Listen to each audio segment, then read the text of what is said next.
నమస్తే. Welcome to our channel.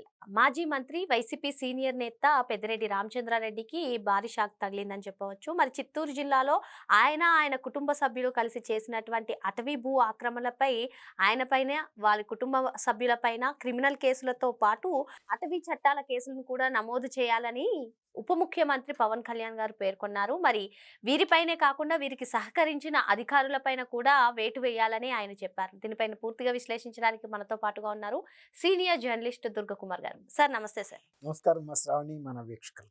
కూటమి ప్రభుత్వం అధికారంలోకి వచ్చిన తర్వాత గత ప్రభుత్వ హయాంలో జరిగినటువంటి భూ కుంభకోణాలన్నీ కూడా ఒక్కొక్కటిగా బయటకు వస్తున్నాయి సార్. మరి ఆ భూ కుంభకోణాల్లో కీలక నేతలే ఉన్నట్టుగా కూడా మనకి తెలిసింది. మరి ఆ నేపథ్యంలోనే పెద్దిరెడ్డి రామచంద్రారెడ్డి చిత్తూరు జిల్లాలో పలు అటవీ భూములను ఆక్రమించారని చెప్పి ఆయనపై అయితే అభియోగాలు ఉన్నాయి. మరి మొత్తానికి దీనిపైన చర్యలు తీసుకోవాలంటూ ఆంధ్రప్రదేశ్ డిప్యూటీ సీఎం పవన్ కళ్యాణ్ గారు పేర్కొన్నారు. మరి వారికి సహకరించిన అధికారులపైన కూడా చర్యలు తీసుకోవాలని ఆయన చెప్పారు. ఏమంటారు మీరు? వైఎస్ఆర్సీపీ నాయకులు ఎవరి శక్తి మేరకి వాళ్ళు భూ ఆక్రమణలో ఇలాంటి దందాలు చేశారమ్మా. అవి ప్రభుత్వ భూములు అవ్వచ్చు, అటవీ భూములు అవ్వచ్చు, ఇరిగేషన్కి సంబంధించిన అవ్వచ్చు, రిజర్వాయర్లకు సంబంధించి కావచ్చు, ఏమన్నా దేవస్థానాలకు సంబంధించినవి కావచ్చు, మఠాలకు సంబంధించి ఎవరి శక్తి మేరకి. అందులో ఇంకొక అడుగు ముందు ఉన్న ఫ్యామిలీ ఏదన్నా ఉందంటే పొంగనూరు ఎమ్మెల్యే పెద్దిరెడ్డి రామచంద్రారెడ్డి గారు. వాళ్ళ అబ్బాయి కూడా రాజంపేట నుంచి ఎంపీగా ఉన్నాడు, మిథున్ రెడ్డి. వీళ్ళు భూ ఆక్రమణలు చేయటం కాకుండా అటవీ భూములు లాంటివన్నీ ఆక్రమించి ఇంకా పైగా ప్రభుత్వం మీద సవాళ్ళు ఇస్తటం అనేది విచిత్రంగా అనిపిస్తూ ఉంది. ఇటీవల కాలంలో ఒక 20 days క్రితం మిథున్ రెడ్డి ఢిల్లీలో ప్రెస్ కాన్ఫరెన్స్ పెట్టి మా మీద భూ ఆక్రమణలు, లేకపోతే అటవీ శాఖ భూములు ఆక్రమించామని, లేకపోతే ఎర్రసందనం చేశామని, మద్యం కుంభకోణంలో ఉన్నామని ఇలా రకరకాల ఆరోపణలు చేస్తున్నారు. కానీ ఏది కూడా రుజువు చేయట్లేదు, నేను ఛాలెంజ్ చేస్తున్నాను ఈ ప్రభుత్వానికి అని ఒక సవాల్ కూడా ఇసిరాడు.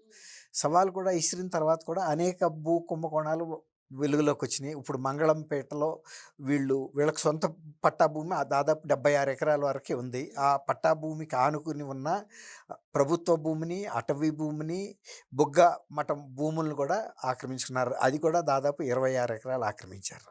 దానికి చుట్టూతా ఫెన్సింగ్ వేసేసారు, యాజ్ ఇఫ్ వీళ్ళ దానిలాగానే. ఇది వీళ్ళ ఫ్యామిలీ మెంబర్స్ పేరు మీదే ఉంది మొత్తం ఆక్రమణ. ఎట్లా ఉందంటే అది రామచంద్రారెడ్డి గారి పేరు మీద మిథున్ రెడ్డి, ఇందిరమ్మ, ద్వారకానాథ్ రెడ్డి వాళ్ళ బాబాయ్ అనమాట. అంటే వీళ్ళ కుటుంబానికి సంబంధించి 76 ఎకరాల పట్టా, అంటే కొంచెం తక్కువ, కొద్ది సెంట్లు, ఒక 14 సెంట్లు తక్కువ, 76 ఎకరాలు. దానికి దాదాపు 25 ఎకరాల ఇంకొక 80 సెంట్ల వరకు కూడా కలిపి ఆక్రమించుకున్నారు. ఇది ఇప్పుడు మామూలుగా చెప్పటం లేదు. ఇది వీళ్ళు పోలీస్ డిపార్ట్మెంటు, తర్వాత కలెక్టరు అండ్ ఫారెస్ట్ అఫీషియల్స్ అందరూ జాయింట్గా సర్వే చేసి ఇప్పుడు తేల్చింది ఒక 25 ఎకరాల పైన వీళ్ళు ఆక్రమించారనేది. ఇందులో ఈ 3 రకాల భూములు కూడా ఉన్నాయి. తర్వాత ఈ ఆక్రమణ అనేది ఒక రోజులో జరగలేదు. ఇది అటవీ శాఖకు సంబంధించిన అధికారుల సహకారం లేకుండా కూడా జరగదు. ఎందుకంటే ఎప్పుడైతే వాళ్ళు ఆక్రమిస్తున్నారో అదే రోజు వాళ్ళు అభ్యంతరం పెట్టాలి, పోలీస్ కేసు పెట్టాలి. అటవీ చట్టం ప్రకారం కూడా కేసులు పెట్టే అధికారం అటవీ శాఖ అధికారులకు ఉంది. వాళ్ళు మౌనంగా ఉండిపోయారు. ఇది జరుగుతుంది. తర్వాత దానికి ఒక 2.5 కిలోమీటర్ల వరకు రోడ్డు వేసుకోవటానికి కూడా వీళ్ళు అనుమతి కూడా ఫారెస్ట్ డిపార్ట్మెంట్ నుంచి పొందారు.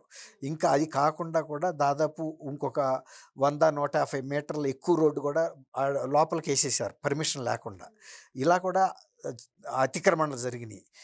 ఇప్పుడు ఇది ఒక పెద్దిరెడ్డి రామచంద్రారెడ్డి చేశాడంటానికి లేదు. మొన్న ఈ మధ్య సజ్జల రామకృష్ణారెడ్డి గారి ఎస్టేట్లో కూడా దాదాపు 23 ఎకరాల భూమిని ఆక్రమించినట్టు అన్ని డిపార్ట్మెంట్ల సమిష్టి సర్వేలో కూడా తేలింది. తర్వాత ఇప్పుడు ఈ అటవీ అధికారుల మీద కూడా చర్య తీసుకోమని పవన్ కళ్యాణ్ గారు ఎలక్షన్కి ముందు కూడా ఈ సబ్జెక్ట్ రైజ్ చేశాడు. వీళ్ళ కుటుంబాలు ఇట్లా అటవీ భూములను ఆక్రమిస్తున్నాయని. అంతకుముందు పొంగనూరులో కన్నా ముందు ఆయన ఒక 2-3 దశాబ్దాల క్రితం పీలేరు ఎమ్మెల్యేగా కూడా పనిచేశాడు. పీలేరులో కూడా చాలా అటవీ భూములు ఆక్రమించాడని, అవి కొట్టేసి పళ్ళ తోటలు వేశారని కూడా ఆయన మీద చాలా అభియోగాలు ఉన్నాయి. ఇప్పుడు కూడా అటవీ శాఖ వాళ్ళు వాళ్ళ ఎక్కడైతే ఈ జరిగినాయో సర్వే చేస్తే అవన్నీ బయటపడతాయి. తర్వాత ఇంకోటి ఏంటంటే అటవీ భూముల్లో ఉన్న చెట్లను వీళ్ళు నరికేసేసారు.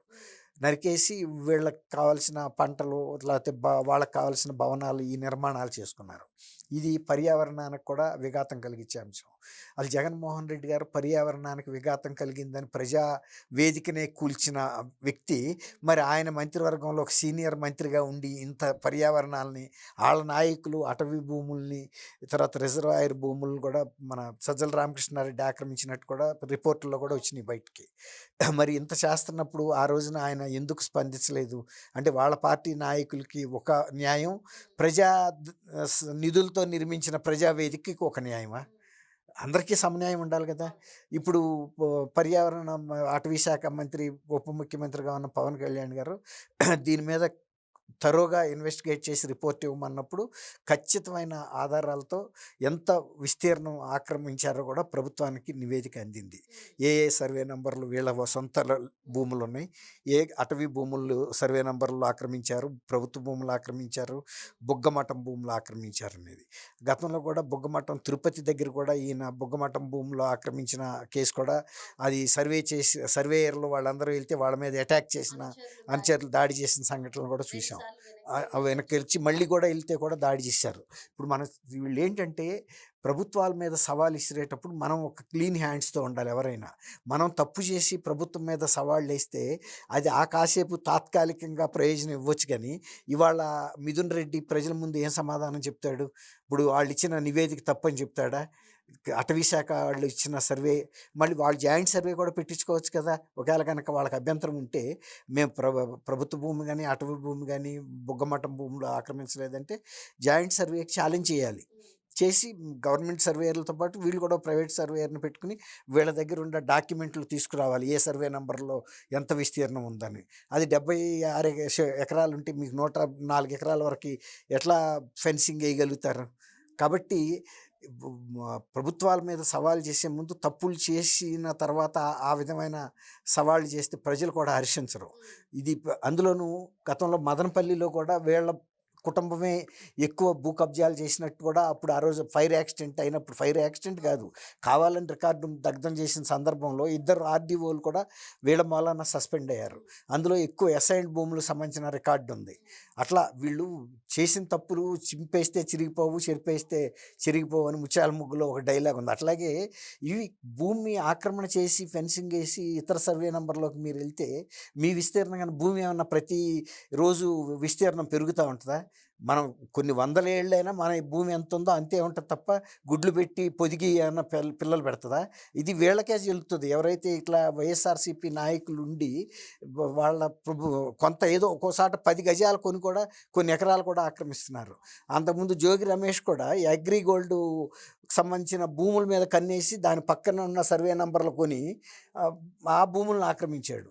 దాని మీద అంటే మీరు చెప్పినట్టుగానే సజ్జల రామకృష్ణారెడ్డి కానివ్వండి, పెద్దిరెడ్డి కానివ్వండి, ఇటువంటి కీలక నేతలందరూ కూడా మెయిన్‌గా అటవీ భూములను ఆక్రమణ చేశారు. మరి ఈ నేపథ్యంలోనే ఇప్పుడు ప్రస్తుతం అటవీ శాఖ మంత్రిగా పవన్ కళ్యాణ్ గారు ఉన్నారు. ఇప్పుడు ఎవరైతే అటవీ భూములను ఆక్రమణ చేశారో వాళ్ళందరిపైన కూడా పవన్ కళ్యాణ్ గారు సీరియస్ యాక్షన్ తీసుకోబోతున్నారంటారా? ఖచ్చితంగా ఇది పర్యావరణాన్ని చెరపట్టడం ఒకటి. తర్వాత అటవీ భూముల్ని ఆక్రమించే అధికారం వీళ్ళకి ఎక్కడుంది? తర్వాత అటవీ భూముల్లో ఉన్న చెట్లను కొట్టేయటం అనేది తప్పు కదా.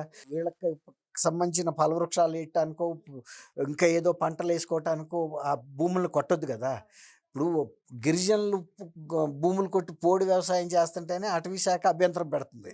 అలాంటప్పుడు ఇంత పెద్ద పెద్ద నాయకులు, చట్టాలను చేసే చట్టసభల్లో ప్రతినిధులుగా ఉన్న వ్యక్తులు, మిథున్ రెడ్డి గారు లోక్సభలో రెండోసారి పనిచేస్తున్నాడు. మరి ఈయనైతే కనీసం 40 ఏళ్ళ నుంచి కూడా ఎమ్మెల్యేగా ఉన్న చరిత్ర పెద్దిరెడ్డి రామచంద్రారెడ్డి గారికి ఉంది. అనేక సార్లు మంత్రిగా చేశాడు, అనేక వ్యాపారాలు చేశాడు, వ్యవహారాలు చేశాడు. మరి ఆ ప్రాంతంలో సార్, ఈ నేపథ్యంలోనే మరి రెడ్ శాండిల్ స్మగ్లింగ్ బయటపడుతుందంటారా? 2019 నుంచి కూడా 2024 వరకు విపరీతంగా ఈ స్మగ్లింగ్ అనేది జరిగింది అని చెప్తూ ఇవాళ కూడా డ్రగ్స్ అండ్ స్మగ్లర్ని ఒక అతను అరెస్ట్ చేశారంటున్నారు. ఇప్పుడు అరెస్ట్ చేసిన వ్యక్తి కనుక రేపు ఇతని పేర్లు కూడా చెప్తే బయటకు వస్తాయి. కాకపోతే ఇవాళ కాకపోయినా రేపైనా తప్పదు. డ్రగ్స్ హ్యాండ్లు మామూలుగా జరగలేదమ్మా, చాలా హయ్యెస్ట్ క్వాంటిటీలో జరిగింది. మళ్ళీ మనం అధికారంలోకి వస్తామో రామో, మనం కరువు తీరా సంపాదించేసుకోవాలి, ఎన్ని రకాల విధాల సంపాదించవచ్చో అంత సంపాదించారు. మరి రెడ్ శాండ్లు అనేది చాలా ఖరీదైన వస్తువు. అది ఫారిన్ కంట్రీస్లో విపరీతమైన డిమాండ్ ఉంది దానికి. వీళ్ళు పరపతిని ఉపయోగించి, రాజకీయ అధికారాన్ని ఉపయోగించి ఇక్కడి నుంచి స్మగిల్ చేయటమే కాదు, వాటిని ఈ విదేశాలకి తరలిపోయేరాక కూడా సహకరించారు. దాంతో వీళ్ళకి విపరీతమైన డబ్బొచ్చేసింది. కాబట్టి రేపు ఏదన్నా ఈ రెడ్ శాండ్‌ల దొంగలు బయటపడినప్పుడు వీళ్ళ ప్రమేయాలు కూడా బయటకొస్తాయి. అప్పుడు ఆటి మీద కూడా కేసులు బుక్ చేస్తారు. మరి మొత్తానికి ఇప్పుడు రంగంలోకి పవన్ కళ్యాణ్ గారు దిగారు కాబట్టి ఎవరైతే గత ప్రభుత్వ హయాంలో ఏ ఆక్రమణలు చేసినా, భూ ఆక్రమణలు ఏ ఆక్రమణలు చేసినా సరే అవన్నీ కూడా బయటకొస్తాయని సార్ చెప్తున్నారు. Thank you sir. Thank you అమ్మ శ్రావణి. మన వీక్ష